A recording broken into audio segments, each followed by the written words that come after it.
आयुरोधनालीयते मनः जालपक्षिवद्रोधसादनं चित्तवायवश्चित्क्रियायुताः शाखयोर्द्वये शक्तिमूलका लयविनाशने उभयरोधने लयगतं पुनर्भवति नोऽमृतम्. Just like birds are caught with nets, likewise, by holding the breath, the mind is restrained and absorbed. This breath regulation is a device for effecting absorption. Pranayama or breath regulation is a means and only one of the means adopted to secure a temporary lull in the mind's activity. Mind and life, that is, mana and prana, expressed in thought and action, diverge and branch, but they spring from a single root. This verse explains how breath regulation controls the mind. Absorption has two forms, namely Laya and Nasha. That which is merely absorbed in Laya revives. If dead, it revives not.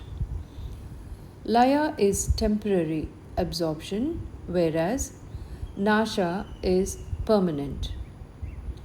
The absorption described in verse 11 is temporary. The spiritual aspirant cannot rest content with that. He must proceed to manonasha, that is permanent absorption, as described in the verses 14 and 15. Manonasha, that is literally death of the mind, does not really mean becoming insentient. Manonasha means the loss of the present form of the mind with its narrow, obstructed, and distorted vision, preventing a person from seeing himself to be really the Atman, thereby causing him to identify himself with the body more or less completely.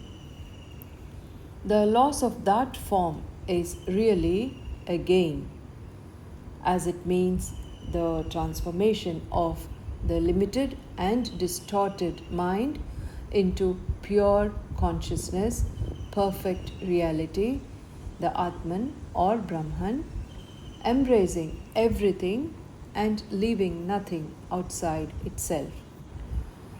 When the mind can get absorbed by breath restraint, then it will die. That is, its form will perish if fixed to a single point.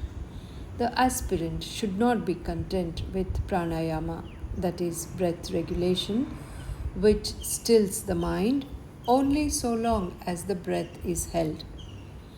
The aspirant should proceed to absorb it in its source. This is done by unflinching perseverance in concentration on the Supreme. Death of the mind, or even its temporary absorption, is termed samadhi. The highest form of it is the permanent merger or union of the individual in the Brahman, or permanent abidance in the self.